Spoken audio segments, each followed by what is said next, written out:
주님께서 여러분과 함께 마테오가 전한 거룩한 복음입니다.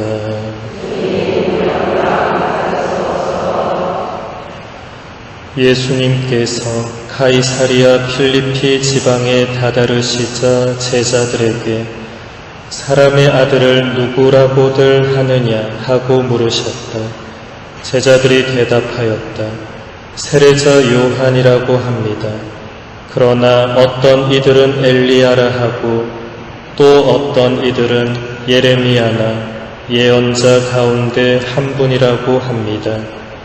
예수님께서 그러면 너희는 나를 누구라고 하느냐 하고 물으시자 시몬 베드로가 스승님은 살아계신 하느님의 아드님 그리스도이십니다 하고 대답하였다.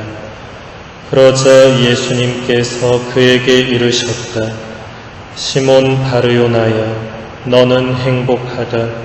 살과 피가 아니라 하늘에 계신 내 아버지께서 그것을 너에게 알려주셨기 때문이다.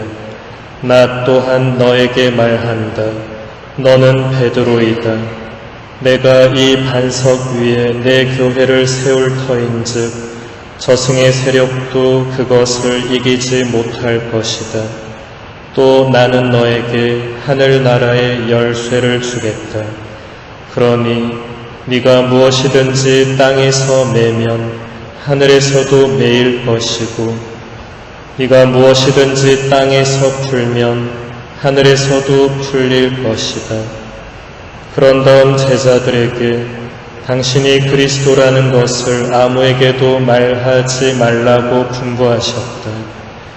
그때부터 예수님께서는 당신이 반드시 예루살렘에 가시어 원로들과 수석사제들과 율법학자들에게 많은 고난을 받고 죽임을 당하셨다가 사흔날에 되살아나셔야 한다는 것을 제자들에게 밝히기 시작하셨다. 그러자 베드로가 예수님을 꼭 붙들고 반박하기 시작하였다. 맙소사 주님, 그런 일은 주님께 결코 일어나지 않을 것입니다. 그러나 예수님께서는 돌아서서 베드로에게 말씀하셨다. 사탄아, 내게서 물러가라. 너는 나에게 걸림돌이다. 너는 하느님의 일은 생각하지 않고 사람의 일만 생각하는구나. 주님의 말씀입니다.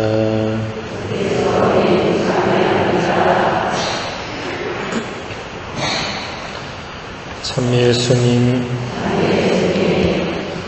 오늘 복음에서 예수님께서는 제자들에게 사람의 아들을 누구라고들 하느냐라는 질문을 던지셨습니다.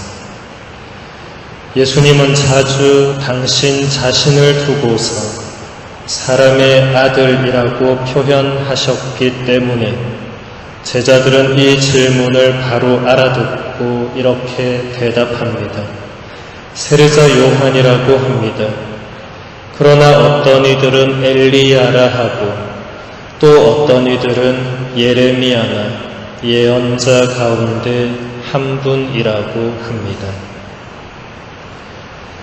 그 당시 사람들이 예수님을 어떤 분으로 생각하고 있었는지를 알게 해주는 대답입니다.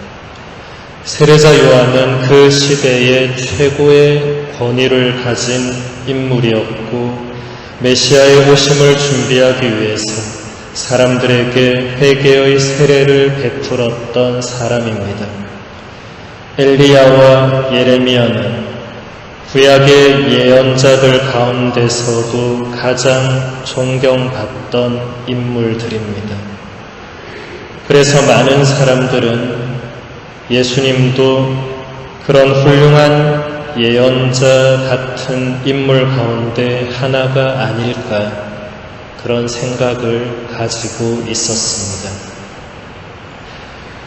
사람들이 당신을 누구라고 생각하는지 들으신 예수님은 이번에는 제자들에게 조금 더 직설적으로 묻습니다. 그러면 너희는 나를 누구라고 하느냐? 그러자 베드로가 대답합니다. 스승님은 살아계신 하느님의 아드님 그리스도이십니다. 베드로가 예수님이 누구이신지를 정확하게 대답했습니다. 그러나 예수님은 그 대답이 베드로가 한 것이 아니라 하느님께서 베드로에게 알려주신 것이라고 분명히 말씀하십니다. 그리고 베드로에게 이런 말씀을 하십니다. 너는 베드로이다. 내가 이 반석 위에 내 교회를 세울 터인즉 저승의 세력도 그것을 이기지 못할 것이다. 여기서 우리말로 번역된 반석은 그리스어 원문을 보면 베드로와 같은 말입니다. 베드로라는 그리스어, 라틴어, 이 모든 말은 바위, 반석, 이런 의미를 가지고 있습니다. 다시 말해서 예수님은 지금 사도 베드로, 한 인간 베드로라고 하는 그 반석 위에 당신의 교회를 세우겠다고 말씀하신 것입니다. 그러면서 예수님께서는 베드로에게 하늘나라의 열쇠도 주시겠다고 약속하시면서 그가 무엇이든지 땅에서 매면 하늘에서도 매일 것이고 그가 무엇이든지 땅에서 풀면 하늘에서도 풀릴 것이라고 약속하십니다. 지금 베드로가 예수님께 받은 권한은 사실 엄청난 것입니다. 베드로는 하늘과 땅의 열쇠를 동시에 다 받은 것입니다. 우리말 성경에는 그냥 열쇠라고 단수로 번역되어 있지만은 그리스어 원문에는 열쇠들이라고 분명히 복수로 기록되어 있습니다. 베드로가 이 땅 위에서 무언가를 매거나 풀면 하늘나라에서도 그대로 매거나 풀린다는 이 놀랍고도 엄청난 권한을 예수님께서 한 인간에게 주신 이유가 무엇일까요? 당신이 말씀하신 대로 베드로가 바로 당신이 세우실 교회의 반석, 다른 말로 하면 머릿돌이 될 것이기 때문입니다. 당신께서 승천하신 뒤에 당신의 교회를 이끌어갈 수장으로서 또 수장이기에 인간으로서는 도저히 불가능한 권한을 주시면서 그 베드로라는 인물 위에 당신의 교회를 세우신 것입니다. 예수님께서 말씀하신 이 반석 위의 교회는 그때부터 지금까지 2000년이라는 긴 세월 동안 지속되어 왔습니다. 사도 베드로는 이미 죽었지만 그의 후계자들이 계속해서 반석의 자리에서 베드로의 권한을 이어받으며 교회가 존속되어 온 것입니다. 이것을 우리는 교회의 용어로 교황의 수익권이라고 부르는데 사실 안타깝게도 이 베드로의 권한 때문에 또 그 권한에 대한 여러 가지 다른 해석들 때문에 교회에서 여러 분파 교회들이 갈라져 나가게 되었습니다. 그리고 갈라져 나간 교회들은 오히려 자기들이 정통이며 우리 가톨릭 교회가 이단이라는 주장도 하고 있습니다. 2000년 교회의 역사 안에서 이렇게 갈라져 나간 분파들은 수없이 많았습니다만 지금은 거의 다 사라지고 없습니다. 예수님께서 세우신 교회는 사라질 수 없습니다. 왜냐하면 세우신 주인이신 예수님께서 영원하신 하느님과 같은 분이기 때문입니다. 그러므로 우리 교회는 2000년이라는 긴 세월 동안 베드로의 후계자들 위해서 계속 굳건히 이어져 왔습니다.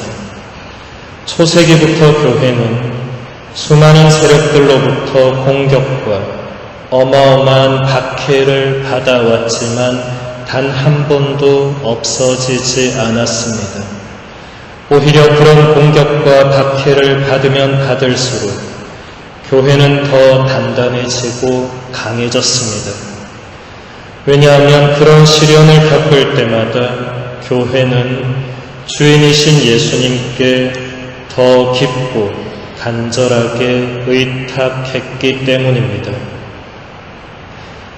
가톨릭 교회의 구성원인 우리들도 삶 속에서 시련과 박해를 겪을 때마다 우리의 주인이신 예수님께 더 간절히 매달리고 의탁해야 하겠습니다. 오늘 베드로의 고백처럼 그분만이 살아계신 하느님의 아드님이시며 그리스도, 즉 우리의 구세주이시기 때문입니다.